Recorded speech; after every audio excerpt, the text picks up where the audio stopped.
on a senti en fait une présence et un engagement tout au long de la journée très fort. Donc on est vraiment très satisfait, je pense, pour nos deux structures de cette journée.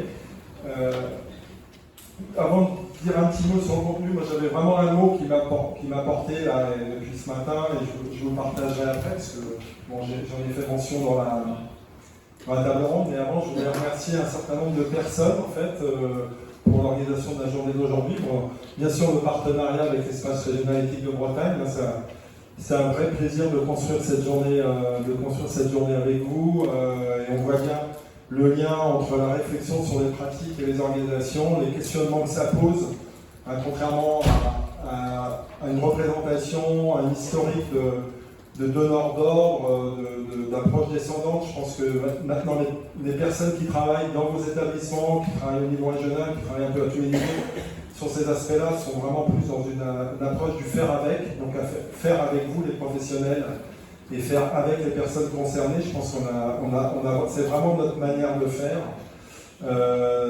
Donc voilà, de réfléchir, hein, et ça fait partie de tout ce qu'on s'est dit aujourd'hui.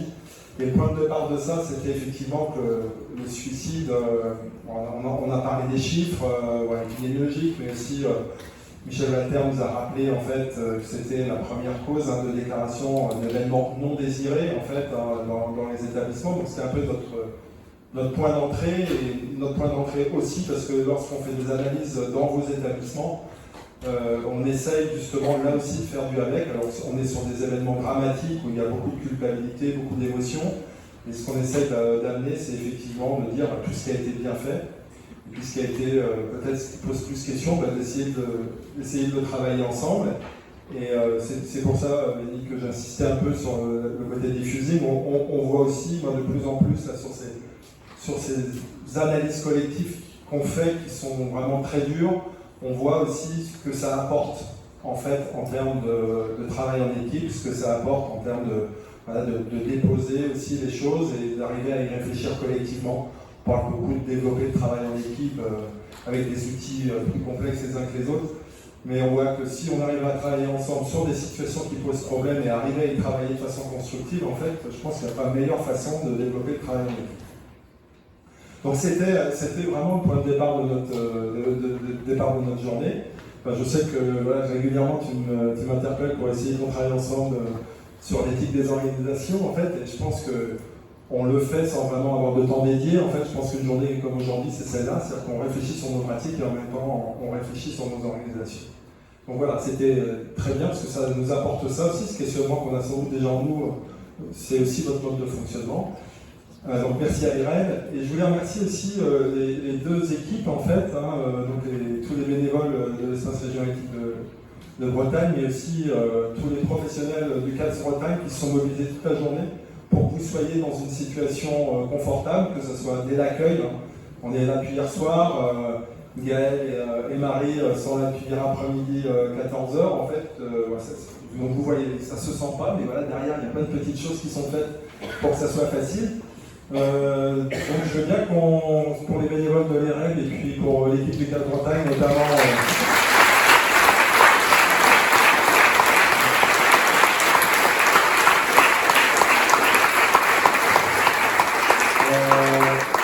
d'en faire avec, je disais, on croit beaucoup à ces journées, on croit beaucoup à ces espaces de mutualisation, à ces espaces de réflexion pour faire avancer le chemin de blé. Et voilà, derrière il y a un sacré boulot, donc merci Gaël.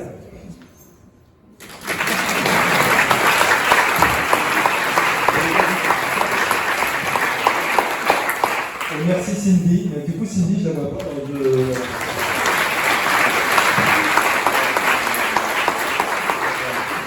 Et merci à Geoffroy qui a filmé la journée, qui permettra d'avoir un petit peu. On va tout vous partager les documents. On va essayer de faire un montage pour essayer derrière d'avoir quelque chose qui soit. Parce que 7 heures d'enregistrement, généralement, on ne regarde pas trop. On va essayer de découper ça. Et puis avant de passer la parole, je suis un petit peu long, je suis désolé Cyril. Moi, il y a vraiment quelque chose qui m'a marqué parce que moi, c'est un engagement que j'ai depuis longtemps. En fait, c'est effectivement le partenariat dans le champ de la santé. Depuis que je suis interne, j'essaie de bosser là-dessus, la démocratie en santé. Et c'est vrai que pour nous, on a un bouquin qui est un peu référence pour nous dans le champ du partenariat entre usagers et professionnels. C'est à la rencontre de Charles Pépin. Je ne sais pas si certains d'entre vous l'ont déjà lu.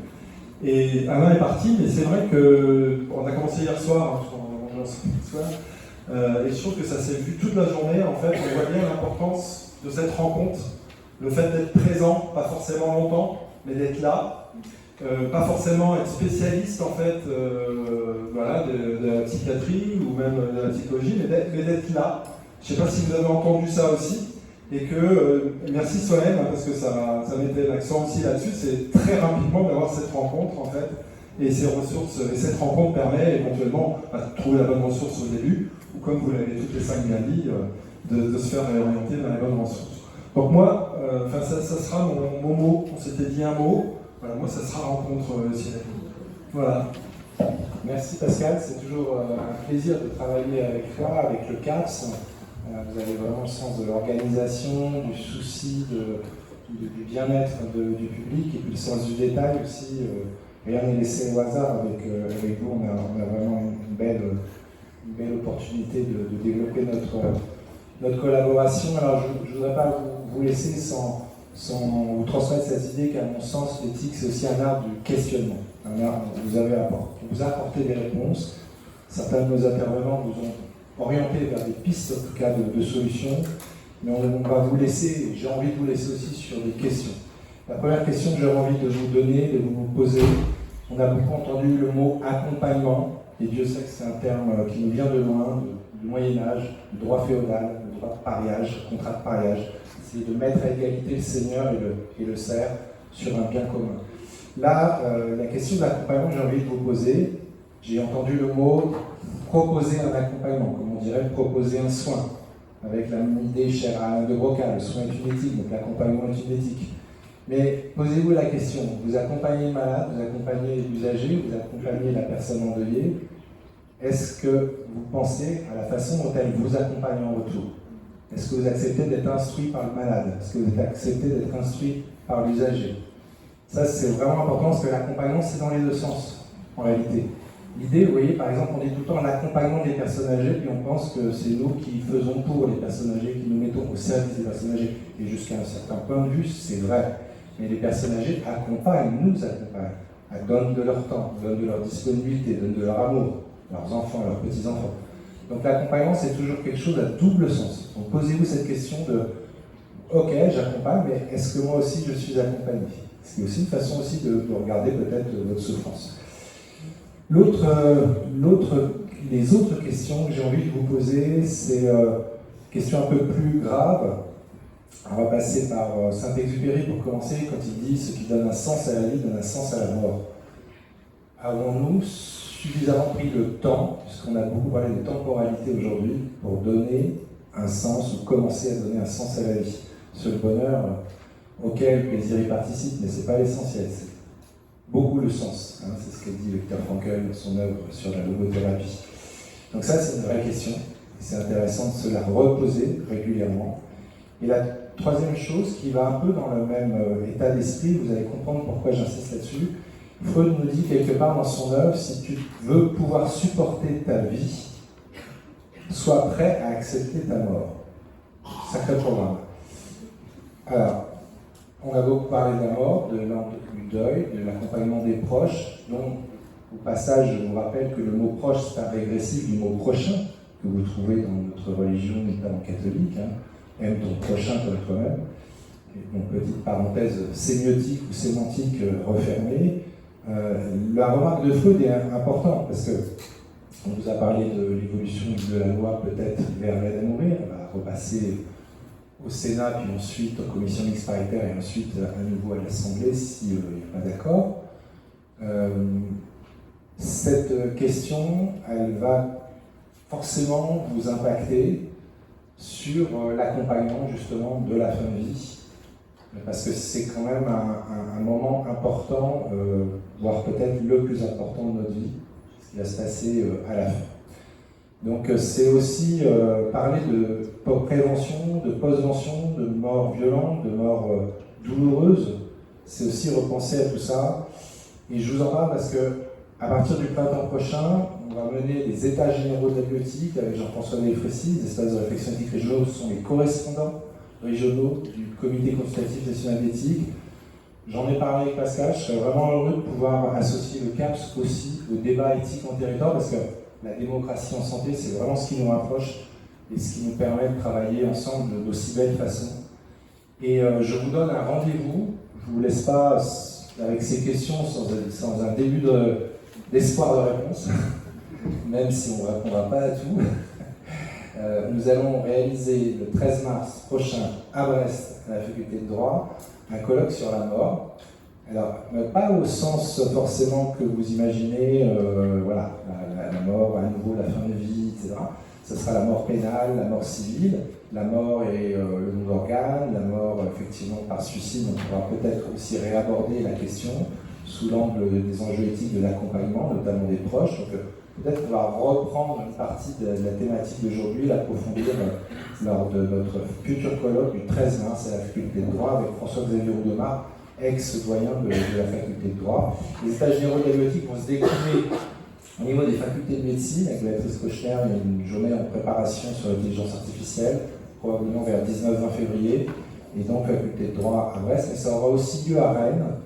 Un travail aura lieu à Rennes avec la faculté de médecine. Je n'ai pas encore de date à vous proposer, mais en tout cas, la faculté de droit de Rennes, le 10 avril, pour ceux qui sont désireux de travailler dans le champ des états généraux de la bioéthique et des débats que ça va susciter, on aura un important colloque à la faculté de droit donc, sur la thématique santé-environnement, qui fait partie des deux thématiques phares pour les REB.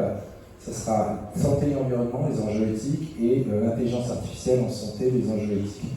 Donc voilà, quelques grandes lignes, quelques grandes possibilités de rencontres à nouveau en 2026, au printemps 2026. Des membres du CCNE se déplaceront pour nous honorer de leur présence et nous faire participer à leur réflexion. Et voilà, moi je suis très très heureux de cette journée, je pense qu'elle a été d'une très grande qualité. Encore merci à vous tous d'avoir permis la réussite de cet événement. Merci Corentin, merci aux observateurs, merci à toutes les interventions de cet après-midi qui étaient franchement bluffantes dans le sens où non seulement on découvrait des choses, mais en plus on sentait la trame théorique qui était derrière, qui permettait de décliner dans la pratique des actions de soins et d'accompagnement. Donc c'était juste remarquable. Donc voilà, encore une fois, merci à vous, parce que c'est votre satisfaction qui fait aussi notre satisfaction. Merci à vous.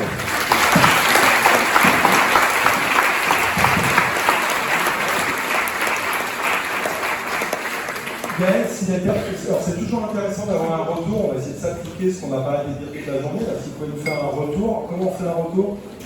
Il y a QR code sur les portes. Pardon? Il y a QR code sur les portes. Il y a QR code sur les portes, donc en passant. Charlotte, avant que vous partiez, Charlotte qui voulait vous faire une question. Charlotte Bondu, qui est patiente partenaire au CAPS Vous avez une idée à vous transmettre juste avant que vous partiez. Excusez-moi. Bonsoir, je suis plutôt envoyée de la part de Alain de Broca, avec lequel nous discutions quelques-uns du CAPS et de l'ERED pendant la dernière pause. Si nous nous invitions là, maintenant, après une journée comme celle-ci, à nous poser, maintenant peut-être on va tous monter dans une voiture, seuls ou avec deux de nos collègues, qu'est-ce que je retiens de cette journée, qu'est-ce qui m'a traversée, en quoi j'étais touchée, je retiens 3 mots, 3 idées, mais comment j'envisage les échanger avec mes collègues, avec les gens avec qui je suis confrontée régulièrement, de temps en temps, à la problématique qu'on a abordée aujourd'hui. Et comment j'envisage me questionner avec eux sur comment j'exploite, je découvre, j'explore, je transmets ce que j'ai touché aujourd'hui avec tous ceux qui sont autour de moi. Merci. QR code sur les portes. Merci beaucoup.